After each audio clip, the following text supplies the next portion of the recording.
Hey everyone, today we're going to talk about a bike that's very different for my channel, and I think there's going to be a lot of different opinions on it, but let's get into it. It's right here. This is the Ford Bronco e-bike.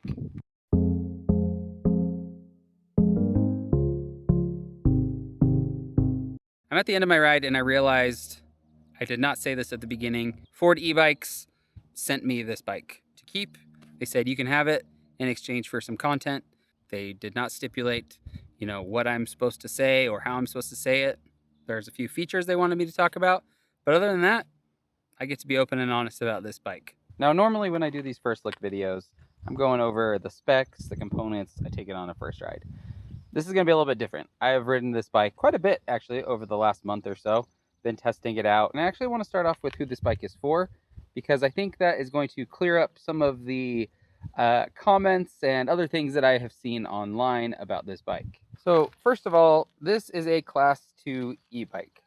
That means that you can ride it on the street, you can ride it on a lot of different trails, and it's been regulated and cleared for certain use cases that other e-bikes or something maybe like a Sur-Ron is not. I think a lot of people have seen this and thought, oh, it's a Sur-Ron, and then they see it has a 750 watt motor and they think, oh, that's ridiculous. Why would I ever get that?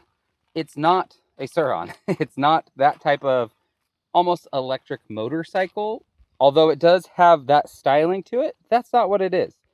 But it is a Class 2 e-bike, and so it's going to be regulated in that way. And I'm going to talk a little bit more about is 750 watts enough later as I'm riding it. But I just want to get that out of the way. Class 2 e-bike, meaning it gives you pedal assist up to 28 miles an hour in the United States at least, and then 20 miles an hour if you're going to use the throttle switch right there. The second thing to get out of the way is this is really for the type of person who is a diehard Ford fan, and maybe even specifically a Bronco fan.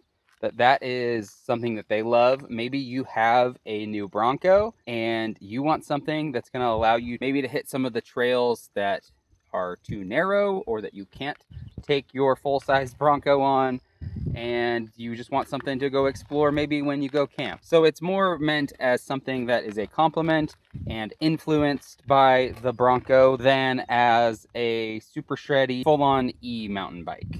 And I think that's really evident by the fact that it is Class 2, that it's not a typical mid-drive motor. So yeah, just keep that in mind. And now I'm going to go over some of the specs and highlight some of the key points on both the e-bike side as well as the normal component side. So first off, this is a 120 millimeter air fork. I think it's Zoom is the brand. It's not super high end, but it does have pretty thick stanchions. It looks like they're probably 34 millimeter. You've got a lockout here. Here's where you can adjust the air pressure.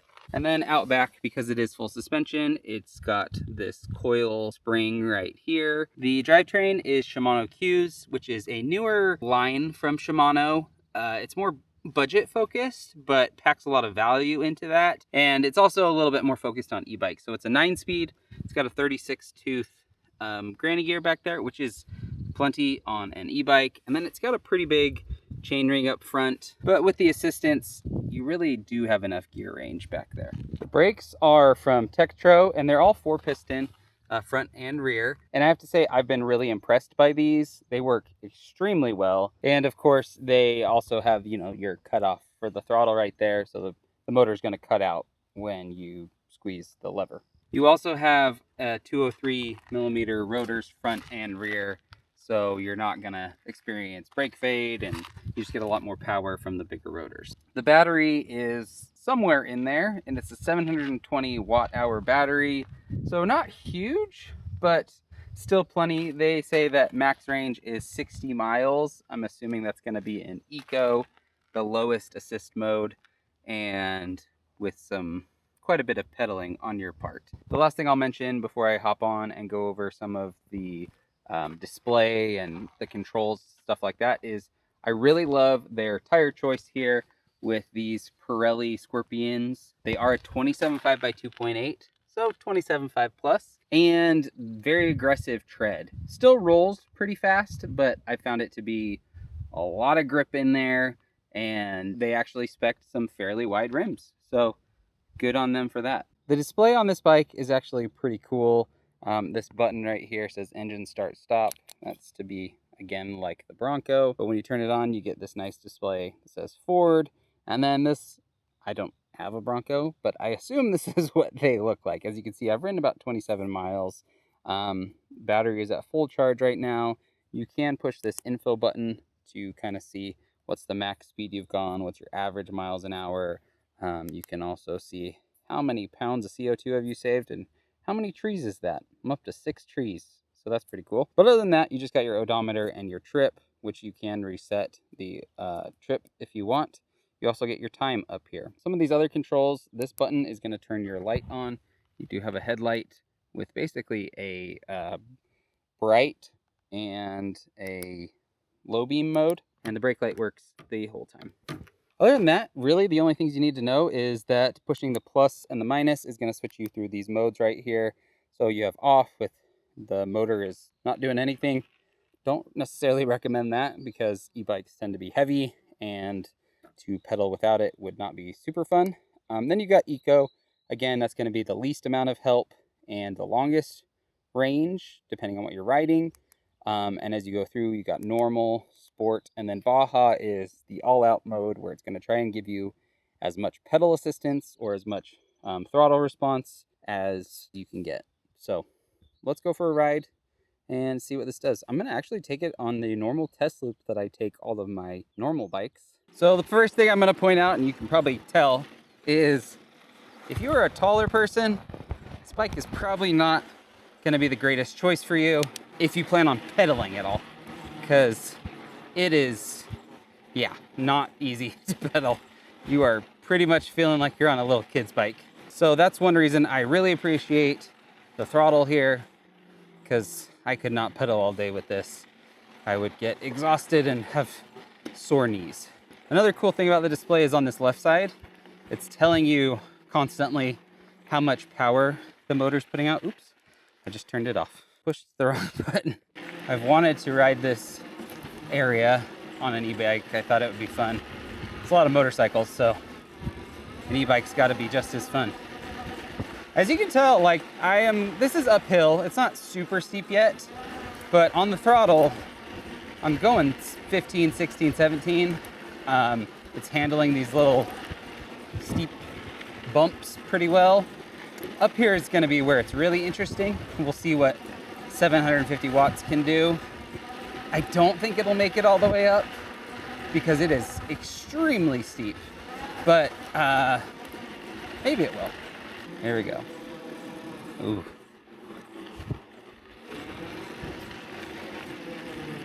$12, $10, $9, $8. These little kickers are pushing 18%, 20% sometimes. But if you aren't gonna make it with just the throttle, if you just stand and pedal, I'm not even putting that much effort in, and it's just going. It's not struggling at all. 750 is plenty. Having ridden that section right there so many times on a normal bike, I can tell you, even with the weight of this one and only a 750 watt motor, that was much easier and much faster. These brakes are really good though. Like, surprisingly good.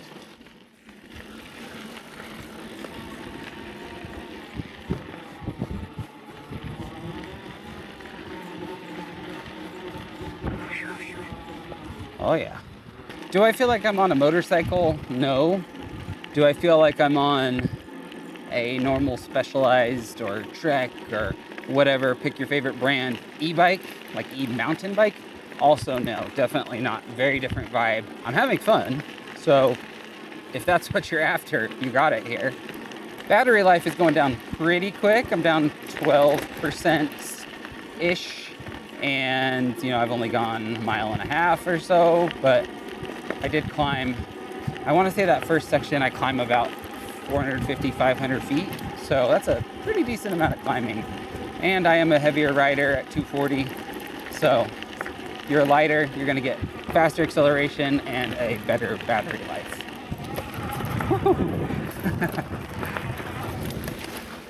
I'm normally a big hardtail and rigid bike fan, but on an e-bike like this, full suspension is pretty dang fun.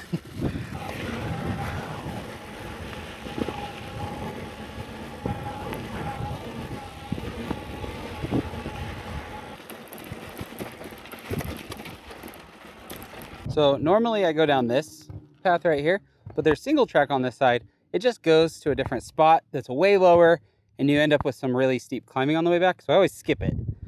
Well, skip that. But today, because I've got, some assistance, I'm actually going to take the single track. It's more fun down, and the way back shouldn't be bad. If I had to say, I don't know that this bike is really meant for a ton of really intense single track. If you're familiar with the rating system, green is easiest for beginners, blue's a little more intermediate, black's advanced, and double black is even more advanced. I can't imagine taking this on some double black stuff, but even some blues, if it's pretty rocky, great as the tires and the brakes are, I don't know on the longevity of the suspension. Especially for me, being heavier, I can really put suspension through its paces.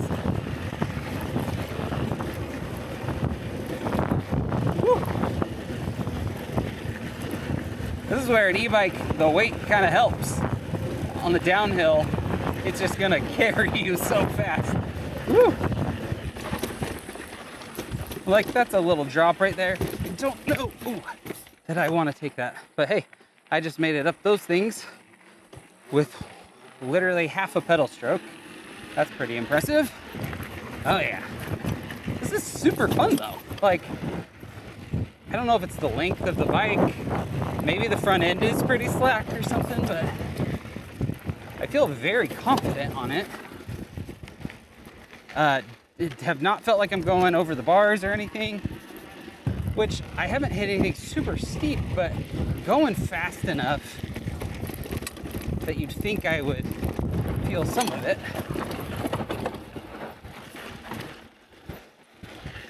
Ooh, what happened here?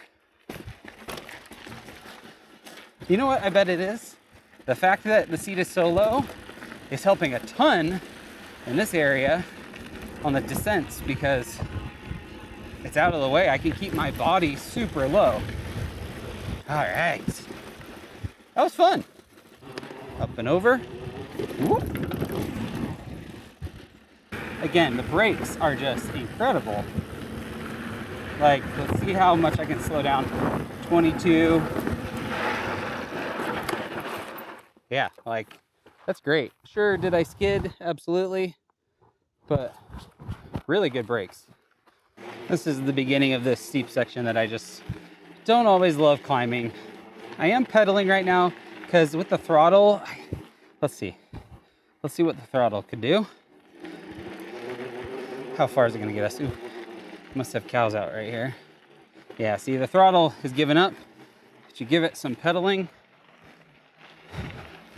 and you can get up some steep stuff. So I'll say that's a good spot right there to measure. Is 750 watts enough? I kind of wish I had a bigger motor if I was going to be riding up super steep stuff like that all the time. But for being, 5% or less of the total ride, it's really not bad. Okay, last part is going to be some single track.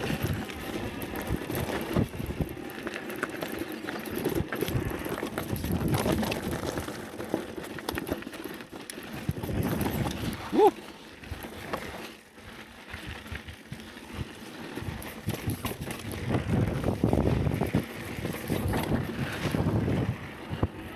Yeah, that's so nice to have the seat so low. One positive to it having such a low motorcycle style seat. Sorry, tall people. So is this bike capable of these trails? Absolutely. Like I said, the fork is going to be the problem, and probably the rear shock. But the nice thing is up front, I believe it's boost. So any boost fork could be replaced on there. if you really needed to or wanted to. And they actually list the specs for the rear shock, so you can maybe find a replacement there as well.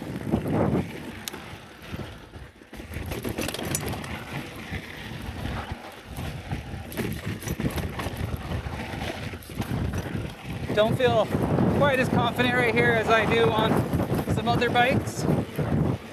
It's just a lot of bike to maneuver. It's heavy. All right, so let's wrap this up. Is this bike for people who are obsessed with mountain biking, way into it, and they want this as an e-mountain bike? Absolutely not. That's not what the intent of this is. It's a class 2 bike, like I said. If you'll notice, I barely pedaled on that whole ride. It's for people who want an e-bike, but they don't necessarily want to have to pedal all the time, or maybe even any of the time. It's also for Ford enthusiasts, like I mentioned at the very beginning. If you have a Bronco and you are a big fan of Broncos, I personally have wanted a Ford Bronco from the late 60s since I was probably 13 or 14. It's something that people are really passionate about, and I think that they've done a really good job of putting the Bronco into this bike right here. The whole display and the controls, everything with the electronics is really good looking. You can tell that it's not some cheap, straight off the shelf type of a thing. And I think that the people who are after this for the Ford and Bronco reasons are gonna love that. Now on the motor, 750 watts, I think it's totally sufficient. Like, I had a really fun time on this ride. The only times I had to pedal were the very steepest sections, and it still helped me get up those. Do I think that a bigger motor could have been more fun? Yeah, but that's the case with everything. So everything like this, a bigger motor could be more fun, but who knows? Maybe it's gonna go in a Raptor version or something like that, is that's what's gonna get the really big motor. The final thing I'll touch on is the price. It is a pretty pricey bike. It's $4,500 for this version. There is a special edition.